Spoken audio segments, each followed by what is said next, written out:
Mesdames, Messieurs, bonsoir. Il est l'heure du journal sur la télévision togolaise. En voici les titres. Colloque international sur l'arbitrage dans le secteur maritime et des assurances en Afrique ouvert ce jeudi à Lomé. Il est question de faire du continent africain l'arbitre dans le règlement des litiges maritimes. À découvrir tout de suite dans ce journal. Et puis demain 20 octobre, c'est un métier du secteur aérien qui sera à l'honneur, le contrôleur. Et pour cela, le public est appelé à découvrir cet acteur dans tous ses états lors de la journée porte ouverte organisée par la SECNA. Voilà pour les titres, une fois encore, bonsoir. D'abord, les échos de la présidence de la République.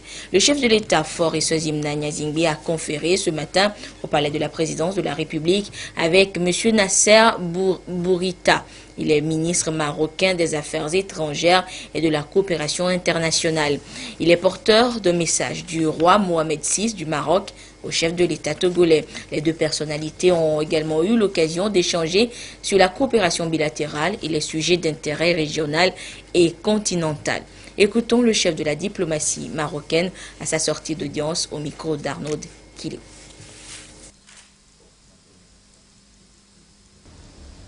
J'étais honoré d'être reçu par son Excellence le Président pour lui transmettre un message de son frère, Sa Majesté le Roi Mohamed VI. Le message a porté sur les relations bilatérales, sur les questions régionales et notamment la CEDEAO, et surtout sur les questions continentales. Et comme toujours, il y a toujours une convergence de vues entre Sa Majesté le Roi et son frère, entre le Royaume du Maroc et le Togo sur l'ensemble des questions bilatérales, régionales et continentales. L'opposition togolaise a tenu à organiser des manifestations de rue hier 18 octobre, malgré la décision du gouvernement interdisant ces genres de manifestations les jours ouvrables, dans un souci de préservation de la paix et de la sécurité dans notre pays. Une désobéissance qui s'est illustrée par des actes de violence, des barricades érigées sur plusieurs voies de la ville de Lomé, des actes qui se sont poursuivis ce jeudi. Le constat sur place avec Ramdan Bassina qui a surpris des forces de l'ordre qui dégageaient certaines voies. La volonté du gouvernement de préserver la paix sociale et la sécurité s'est traduite à travers une série de mesures dont le renvoi des manifestations publiques au week-end. En semaine, les manifestations peuvent se dérouler en lieu fixe. Cette mesure n'a donc pas été respectée par l'opposition et les stigmates visibles ici et là sont la preuve de la violence qui a caractérisé ces manifestations.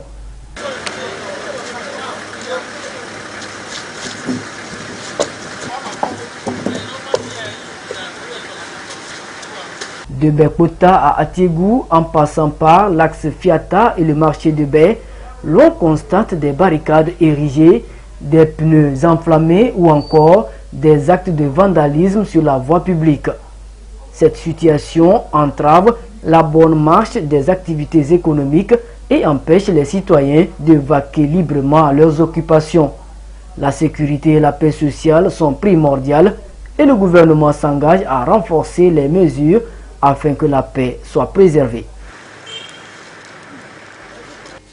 Certaines de ces manifestations se sont donc poursuivies ce jeudi et à l'issue de cette deuxième journée de manifestation organisée par la coalition de l'opposition, le ministre en charge de la sécurité et son collègue de la communication ont tenu un point de presse en début de cette soirée. Il faudra retenir qu'on ne dénombre aucune perte en vie humaine ni de blessés durant cette journée de jeudi. Nous reviendrons en détail sur cette conférence de presse dans le courant de cette édition. Et puis des informations et dans un communiqué du ministère de la Santé, le ministre en charge de la Santé porte donc quelques modifications et quelques éclaircies par rapport à la conférence de presse d'hier mercredi. Dans son communiqué, le communiqué dit ce qui suit. Des informations communiquées au point de presse tenu hier. On fait état d'un bilan d'un mort à Lomé et de 3 morts à Sokodé au cours des manifestations de hier, mercredi 18 octobre 2017. Le ministre en charge de la santé et de la protection sociale, dont les services ont communiqué ces informations, tient à apporter les précisions suivantes. Aucun mort n'est à déplorer à Sokodé ce jour, le jour de jeudi. Les chiffres avancés correspondent donc aux 3 morts annoncés précédemment, dont 2 militaires lynchés par les partisans du PNP de M. Tikli Atiadam et 1 civil. Ces services ont également annoncé le décès d'un inconnu non encore identifié à Lomé. Cette confusion est due aux très nombreuses sollicitations dont ont fait l'objet ces services qui souhaitent, par souci de transparence, présenter leurs excuses pour cette erreur regrettable et source d'inquiétude. Et depuis le début des manifestations de l'opposition, les voix s'élèvent pour lancer des appels à l'apaisement, à la non-violence et surtout au vivre ensemble. Message réitéré cette semaine aux jeunes de la préfecture d'Assoli. Sur place, la correspondance de Nestor Mozo. Le collectif des jeunes cadres de la préfecture d'Assoli se sent interpellé par les récentes manifestations politiques caractérisées par la violence dans certaines localités. Convaincus que ce sont souvent les jeunes qui sont les acteurs de cette violence, les responsables du collectif ont décidé d'aller vers eux pour échanger sur les comportements citoyens à adopter au cours des manifestations. Les manifestations auxquelles les jeunes d'Assoli se sont livrés, soldés par plusieurs blessés et même une victime. Nous nous sommes dit, nous allons venir sensibiliser les jeunes contre les manifestations violentes. Nous voulons garantir notre jeunesse pour que demain, nous puissions tous ensemble vivre les mains dans les mains. Proscrire la violence, se donner la main pour construire Assoli. Les messages véhiculés au cours de cette rencontre semblent avoir eu un écho favorable. Il faut savoir marcher, il faut suivre les lois. Quand on vous interdit de ne pas marcher vers ce côté, respectez pour que vous ayez la quiétude, pour que nous tous nous ayons de la paix. Il ne faudrait pas que quelqu'un vienne à la marche et retourne blessé ou mort. Ce n'est pas sérieux. Nous allons véhiculer le message partout où besoin sera. Ce qui amène la violence, ça, on nous dit de ne faites pas ceci, ce que nous voulons faire. C'est ça qui amène la violence. Mais ils nous ont dit de ne plus faire ça. Et nous avons impressionné cela. Porter les messages de la non-violence, de la cohésion sociale aux autres qui n'ont pas pu prendre part à la rencontre, c'est ce que le collectif des jeunes cadres d'Assoli attend de ses interlocuteurs. Et je vous donne lecture de ce communiqué de la CNDH pour poursuivre cette édition, toujours dans l'actualité politique du pays. Depuis le 19 août 2017, notre pays, le Togo, est secoué par des manifestations de rue organisées par certains partis de l'opposition et le parti au pouvoir de concert avec des associations et regroupements se réclamant de la mouvance présidentielle. La Commission nationale des droits de l'homme, CNDH, constate avec amertume la recrudescence de ces manifestations qui donnent lieu à des violations des droits de l'homme, avec leur lot de morts, de blessés, de destruction de biens publics et privés. Face à ce constat, la CNDH invite tous les acteurs à faire preuve de responsabilité et d'esprit d'apaisement. Dans ce sens, elle appelle au démantèlement des milices et des groupes de casseurs de tous bords qui sévissent sur l'ensemble du territoire national, à la protection des personnes et de leurs biens, à la préservation du patrimoine mobilier et immobilier national, au respect du droit de chaque citoyen d'aller et venir, de manifester ou de ne pas manifester, à la protection des défenseurs des droits de l'homme, des journalistes et professionnels des médias dans l'exercice de leur mission. La CNDH rappelle à tous que ces missions de promotion et de protection des droits de l'homme. À ce titre, elle condamne avec la dernière rigueur les actes de tuerie et de destruction de biens publics et privés et appelle les autorités judiciaires à faire la lumière sur tous ces actes délictueux. La CNDH présente ses sincères condoléances aux familles éplorées et souhaite prompt rétablissement aux blessés. Autre actualité à présent, le transport maritime est sans nul doute le mode de transport le plus adapté aux besoins du commerce international et surtout parce qu'il est économique et écologique. L'Afrique étant le nouveau pôle d'attraction du trafic maritime international, il est nécessaire qu'elle soit le nouvel arbitre dans le règlement des litiges maritimes. Raison donc du colloque ouvert ce matin à Lomé. Le compte rendu avec Yasmine Koudia et Dodo Wari. Plus de 90% des importations et exportations transitent par la mer et l'Afrique est un pôle important du trafic maritime.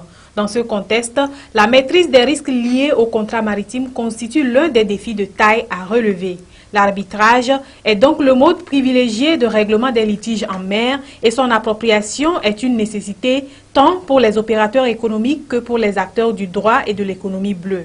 Des spécialistes des questions d'arbitrage partagent ici leur expérience avec le Togo et la France se positionne comme premier partenaire de régulation des échanges économiques dans l'espace maritime africain. D'où cette signature de convention entre la Chambre arbitrale maritime de Paris et la Cour d'arbitrage du Togo. En application de cette convention, nous allons pouvoir promouvoir l'arbitrage, spécialement l'arbitrage maritime, organiser des échanges et pourquoi pas arbitrer un certain nombre d'arbitrages qui peuvent concerner des entreprises d'États membres de l'Union européenne et des entreprises africaines. Le temps que la marchandise n'arrive au réceptionnaire, vous savez, c'est passé tellement de main en main qu'on ne sait pas exactement à quel moment, par exemple, lorsqu'il y a un litige, qui est responsable.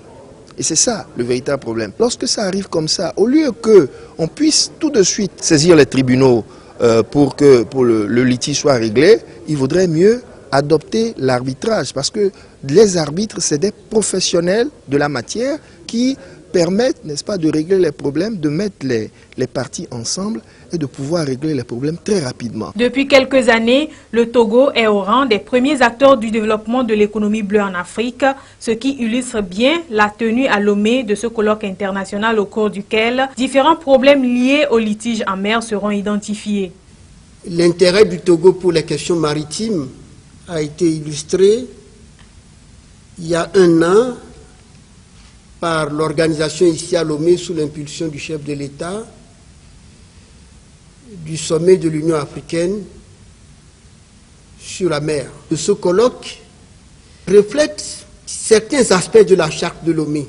Non seulement la question des assurances pour nous Togolais aura un intérêt, mais aura aussi un intérêt pour toute la communauté africaine aujourd'hui engagée de plein pied dans la promotion de l'économie bleue. Cette rencontre est donc un plaidoyer pour sensibiliser et amener les acteurs économiques à maîtriser les spécificités de l'arbitrage en matière maritime et d'assurance, d'analyser les interactions entre la justice étatique et la justice arbitrale et faire de l'Afrique un acteur clé dans la localisation des arbitrages. Le bureau de la coalition nationale togolaise pour l'éducation pour tous et celui de l'Union togolaise des associations des parents, d'élèves et étudiants ont tenu une rencontre à Kara. Celle-ci a porté sur les conclusions des négociations entre le gouvernement et les syndicats des enseignants du Togo suite aux revendications dans le secteur de l'éducation. Nous retrouvons sur place Nestor Monzo. Dans les négociations entreprises pour apaiser l'atmosphère dans le système éducatif togolais en proie à des grèves des enseignants, l'Union togolaise des associations des parents d'élèves et étudiants et la coalition nationale togolaise pour l'éducation pour tous ont été associés. Dans leur rôle de redevabilité, l'UTAP et la CNT-EPT ont cru bon de revenir vers leur base pour faire la restitution des conclusions et recommandations issues de ces négociations. Ce que nous pouvons retenir, c'est le statut particulier qui a été bien élaboré et qui a été adopté. Donc, tout ce que les enseignants attendaient se trouve dans le statut particulier des enseignants. C'est le document phare de nos négociations. Notre mission première, c'est de voir nos enfants, tous nos enfants instruits et tous nos enfants recevoir une éducation de qualité, quel que soit leur lieu de provenance, quelle que soit leur religion et quel que soit leur état physique ou psychique. Les autorités en charge de l'éducation dans la région de la Kara trouvent la démarche de l'UTAP et de la CNT-EPT salutaire. Nous sommes heureux d'accueillir cette mission de restitution parce que nous, dans nos régions respectives, nous ne pouvons pas être heureux de voir nos élèves dehors pour des raisons de grève. Nous ne voulons plus entendre des insultes de gauche à droite, des uns contre les autres. Et ce n'est pas une bonne atmosphère qui puisse permettre l'éducation. Les parents qui pensaient démissionner de leur mission d'éducateurs et d'encadreurs vont assumer pleinement leur mission auprès de l'éducation, auprès des acteurs de l'éducation pour que nous puissions gérer au mieux ces enfants qui sont mis à notre disposition. L'année scolaire 2016-2017 a été fortement perturbée par la grève des enseignants comme les années antérieures. Le souhait du citoyen lambda est de voir la crise dans le domaine de l'éducation prendre fin pour le bonheur de tous les acteurs. À Lomé, la Chambre de commerce et d'industrie du Togo et la Chambre de métier et de l'artisanat de région des Pays de la Loire, délégation Vendée, ont signé hier une convention de partenariat. La CCIT, à travers l'initiative, veut aller au bout de ses ambitions, celle de permettre au secteur privé d'être plus performant à travers une chambre de commerce plus dynamique et pratique. Les précisions avec Christine Pechekialodé. La formation, un moyen de renforcement de la compétitivité des entreprises. La Chambre de commerce et d'industrie du Togo l'a bien perçue et s'engage à impulser un nouveau dynamisme au secteur privé à travers la formation. Cette signature de convention de partenariat entre la Chambre de commerce et d'industrie du Togo CCIT et la Chambre de métier et d'artisanat de région des Pays de la Loire, CEMAR, délégation Vendée, répond à ce souci. La Chambre de métier de la Vendée s'est montrée assez dynamique. Pour cela, nous avions voulu créer des conditions de partenariat. Il y a autant d'écoles de formation dans les chambres de commerce du Nord et aujourd'hui, la Chambre de commerce du Togo présage à créer des écoles de formation de métiers pour soutenir la jeunesse. Pour que l'économie avance, elle doit être soutenue par des opérateurs économiques dynamiques. La CEMAR, délégation Vendée, a une grande expertise en la matière. Entreprendre bien après avoir eu une formation solide. Et c'est sans doute dans ce domaine de la formation que nous avons une expérience que nous pouvons faire partager. Nous attendons des échanges de la CCIT et des choses à apprendre aussi. Parce que nous avons tous en commun de bonnes pratiques et les bonnes pratiques des uns doivent servir aux autres. La Chambre de commerce et d'industrie du Togo, dans sa logique d'accompagnement de jeunes entrepreneurs, a accueilli 12 jeunes filles aux commandes qui y sont pour renforcer leurs compétences en leadership. Natacha Akbadia, présidente de la CCIT du jour, s'est réjouie de ce partenariat qui va contribuer à résoudre l'épineux problème de chômage. Et c'est toujours pour l'atteinte de ces objectifs que la Chambre de commerce et d'industrie du Togo a organisé une formation à l'intention des opérateurs économiques togolais. Il s'agissait pour eux de découvrir les stratégies pour être plus compétitifs sur le marché textile américain. L'objectif est de maîtriser les exigences de ce marché dans le domaine de l'habillement pour y accéder et réussir leurs affaires. Les précisions avec Sergine Raimondo et Medina Salami. La promotion du commerce entre le Togo et les États-Unis d'Amérique à travers AGOA se manifeste dans le secteur du textile. Les opérateurs économiques togolais de l'habillement, pour écouler facilement leurs créations sur le marché américain, doivent respecter la norme exigée, notamment le processus de la confection, le contrôle de qualité ainsi que la production en masse. On veut apprendre à nos opérateurs économiques du secteur textile comment faire pour pouvoir exporter leurs produits made in Togo vers les États-Unis. C'est de ça qu'il s'agit parce qu'en fait, il faut un certain nombre de spécifications pour pouvoir exporter des produits fabriqués au Togo vers les États-Unis. Et c'est des astuces qu'on leur enseigne. Par leur talent, les créateurs togolais peuvent concevoir des produits innovants et compétitifs à mettre sur le marché américain. Il leur faut une maîtrise des exigences du visa textile. Tout est bien. Maintenant, le Togo a le textile visa. Là aussi, nous sommes ici, c'est de pouvoir envoyer un peu d'informations, les donner assez d'informations sur le marché américain, voir un peu leurs produits et aussi voir comment on peut les aider en termes de renforcement de capacité pour satisfaire le marché américain.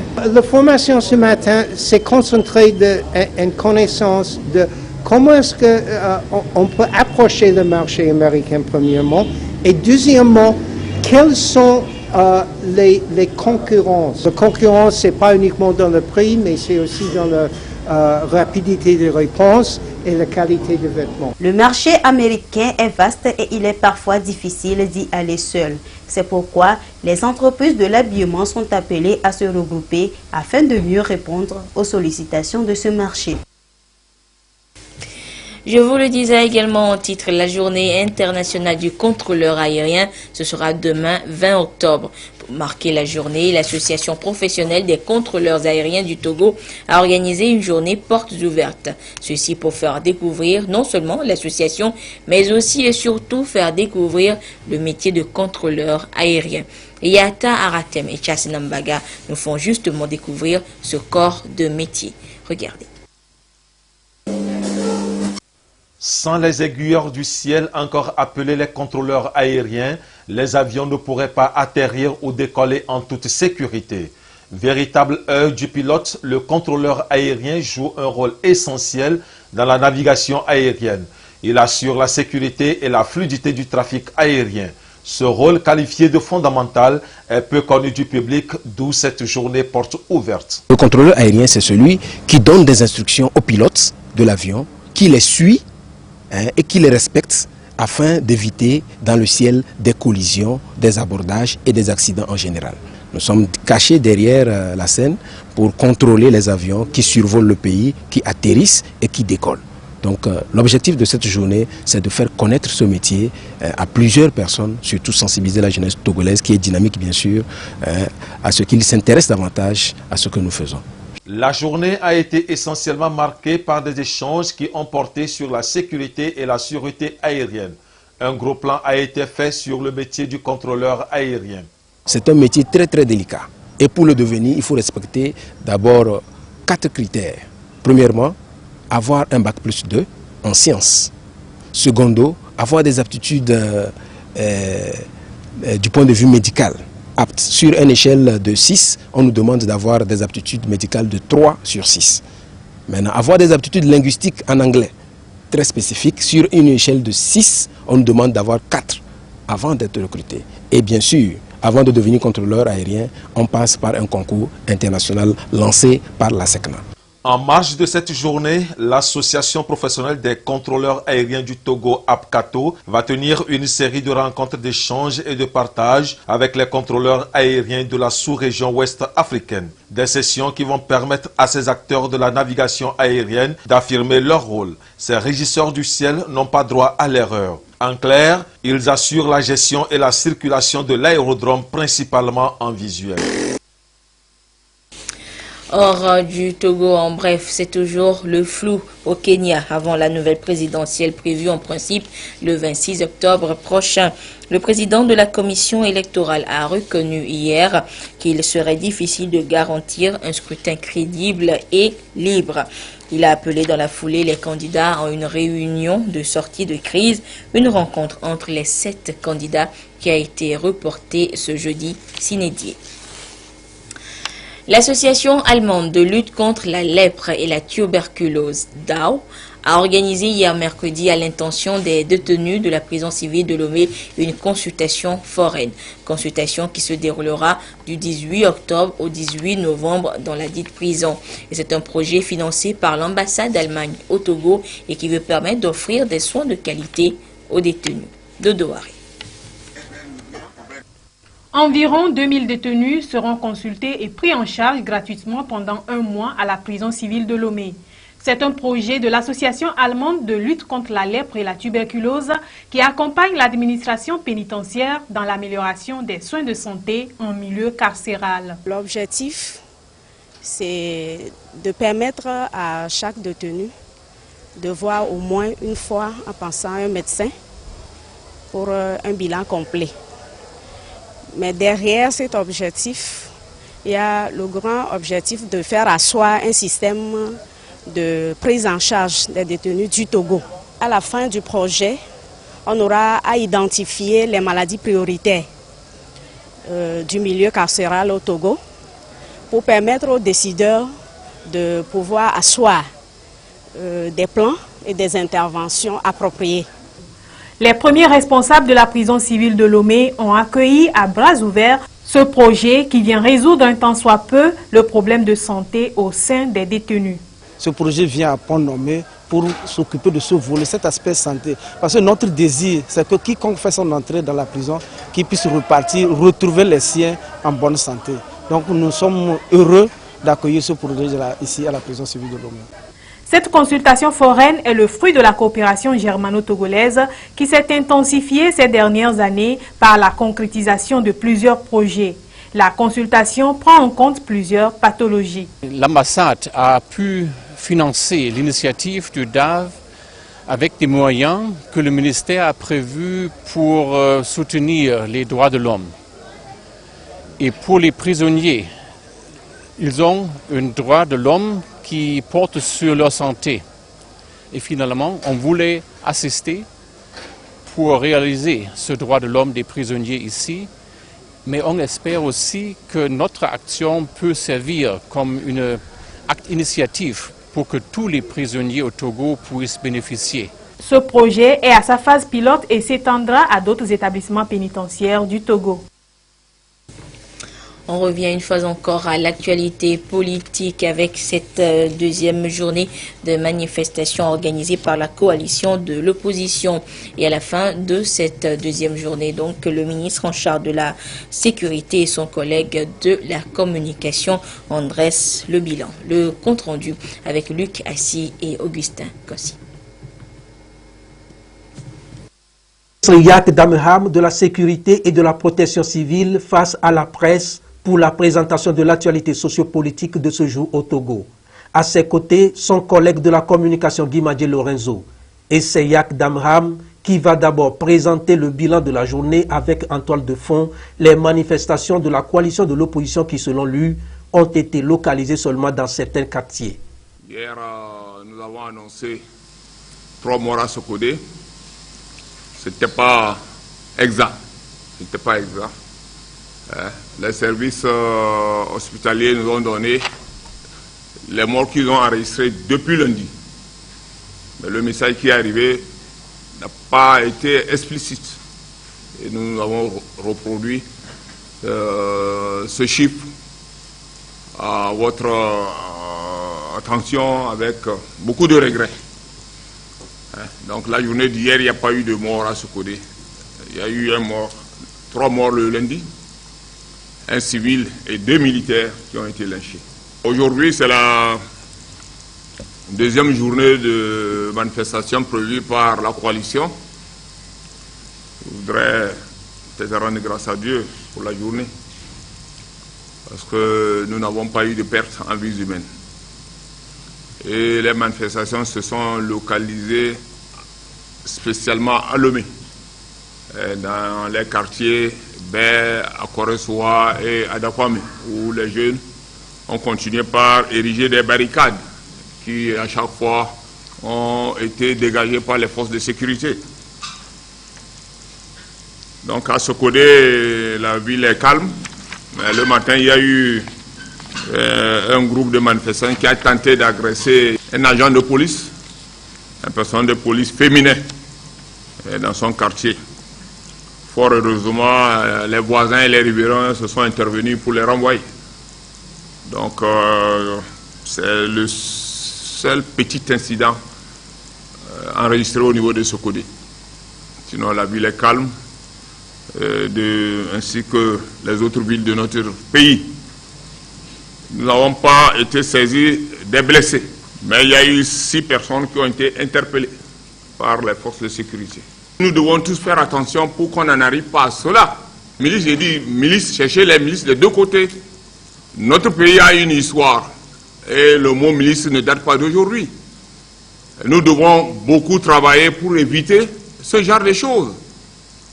Le 5 octobre, ce qui s'est passé peut-être a inspiré les gens de s'organiser. Non seulement je condamne que ce soit ceux-là qui se sont organisés hier et aussi ceux-là qui ont molesté, frappé, renversé les étalages des femmes dans ce quartier le 5 octobre. Nous travaillons, nous allons travailler pour que vraiment des cas similaires disparaissent dans notre pays. Je dis, la volonté politique doit être de chaque côté. Donc le groupe, on va travailler à ce que cela disparaisse. Pas seulement du côté d'Adaoui, mais aussi du côté de Baie, d'Akrossoa et autres.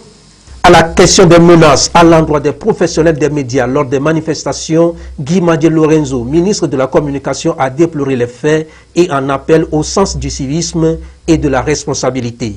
Il y a quelques semaines que j'ai condamné avec vigueur la menace qui pèse sur les journalistes, dont certains ont été agressés, non pas par des miliciens, mais parce que tout simplement, ils essayaient de faire un travail objectif. Vous savez très bien aujourd'hui que si vous n'êtes pas pour une partie des manifestants, mais ils vous cassent vos caméras, ils vous molestent, ils vous mettent, qu'on appelle ça, ils mettent vos vies en danger. Lundi dernier, il y a un de vos collègues qui a été molesté devant à Agoué à 22 h. Il a fini à l'hôpital. J'ai été informé de cela. On a suivi ses soins et nous lui avons demandé de porter plainte. Il a eu la vie sauve tout simplement parce que il a dit « Je suis thème comme vous ». Et parmi eux, parmi la bande qui est en train de le molester, certains sont venus attraper le bras de celui qui avait pris une pierre pour lui fracasser le crâne. Donc, ça, c'est la conséquence de quoi? Et ça, nous devons nous le dire. Au jour d'aujourd'hui, certains Togolais ne veulent pas partager ou bien venir discuter avec les autres Togolais. On pense que la démocratie, c'est imposer à l'autre ce que l'on veut. On fait des prêches, on appelle dans les prêches à ce que des Togolais tuent des Togolais. Vous pensez que, et ça n'excuse absolument rien du tout, mais vous pensez que si jamais on vous doite, ou bien certains d'entre vous ont vu leurs photos sur leurs photos, leur numéro de téléphone, leur adresse et des noms, hein, et le nom de leurs enfants, de leur épouse, de leur famille sur Internet où on appelait à la vindicte. Allez les lyncher parce qu'ils ne pensent pas comme nous. Est-ce que c'est normal? Je dis non. Et je suis intimement persuadé que si vous êtes dans votre quartier et que des gens viennent à la suite de ces appels au meurtre et pour pouvoir pour passer à l'acte, je suis intimement persuadé que vos voisins, le reste de votre famille sortira pour ne pas vous faire, pour ne pas que vous deveniez une victime. Je pense que au jour d'aujourd'hui, nous devons faire excessivement attention à ce que nous disons. Je n'accepterai jamais que l'on touche un cheveu d'un journaliste. Nos forces de sécurité font un travail remarquable. Nous devons les aider à le faire et à préserver la sécurité et la paix dans notre pays. Les deux ministres présents à cette rencontre avec la presse nationale et internationale ont tous convenu que le pluralisme d'opinion et de courant de pensée doit prévaloir par-dessus tout. Ils ont exhorté tous les acteurs à une cohabitation pacifique pour sauvegarder la stabilité et la concorde nationale. Pour la rentrée universitaire 2017-2018 qui s'ouvrira bientôt, l'école des cadres du Togo met au point une nouvelle offre de formation basée sur les métiers du port. Le projet est dénommé Port Trait. images et récits des activités portuaires et maritimes du littoral du Togo. Et l'information a été portée à la connaissance des journalistes hier lors d'une conférence animée par les responsables de l'établissement. Le compte rendu avec Augustin Kossi. Des étudiants dans un véritable parcours universitaire en leur transmettant une culture entrepreneuriale, l'engagement est pris. L'école des cadres du Togo rénove ses offres de formation en y introduisant un nouveau projet, portrait en lien avec les métiers du port. Il porte sur les images et récits les activités portuaires et maritimes du littoral togolais. Le projet mettra également les étudiants dans un triple rôle, acteurs, reporters, photographes et envoyés spéciaux pour traiter des mutations des territoires littoraux déclinés en 4 axes. Les connexions entre les territoires, et ensuite les implications sociales, les activités et savoir-faire en lien avec les échanges commerciaux et la logistique. Et bien sûr, il ne faut pas oublier la prise en compte de l'environnement dans le développement du littoral. Ces projets visent à connaître un territoire, donc à faire un diagnostic, à savoir qui fait quoi, quelles interactions, quels liens il y a. Le Togo dispose en fait d'un littoral qui draine beaucoup d'activités avec un port en eau profonde. Il dessert les pays de l'Interland et bien d'autres pays de la sous-région. Ce projet va favoriser une exploitation efficiente des potentiels dont regorge le secteur portuaire togolais en mutualisant les actions des différents acteurs. Et c'est à compter avec le partenariat que l'école des cadres a noué avec l'Université du littoral Côte d'Opale de Dunkerque en France. Il y aura effectivement des possibilités de développement des structures existantes, qu'elles soient formelles ou informelles, et on va y contribuer. Et puis des développements, en tout cas, la création ex nihilo d'autres activités qui vont émerger. Bon, on leur apprend effectivement la méthodologie d'identification et de solution effectivement d'un problème. C'est aussi l'identification des possibilités de solutions que les étudiants verront sur place. Il y a 3 licences et 2 masters. Les 3 licences, la première c'est la licence en métier du commerce à l'international, la licence en management des PME-PMI. La 3e, c'est la licence en assurance, banque et finance. Nous avons le master en commerce international, management et commerce international, avec la spécialisation management et marketing à l'international, et le master en logistique et transport. L'école des cadres évolue sans doute pour s'adapter aux défis de l'adéquation emploi-formation. En 2 décennies, cet établissement d'enseignement supérieur au Togo a apporté sa contribution au renouvellement des compétences et à la reconstitution d'un noyau de cadres dynamiques au Togo et en Afrique.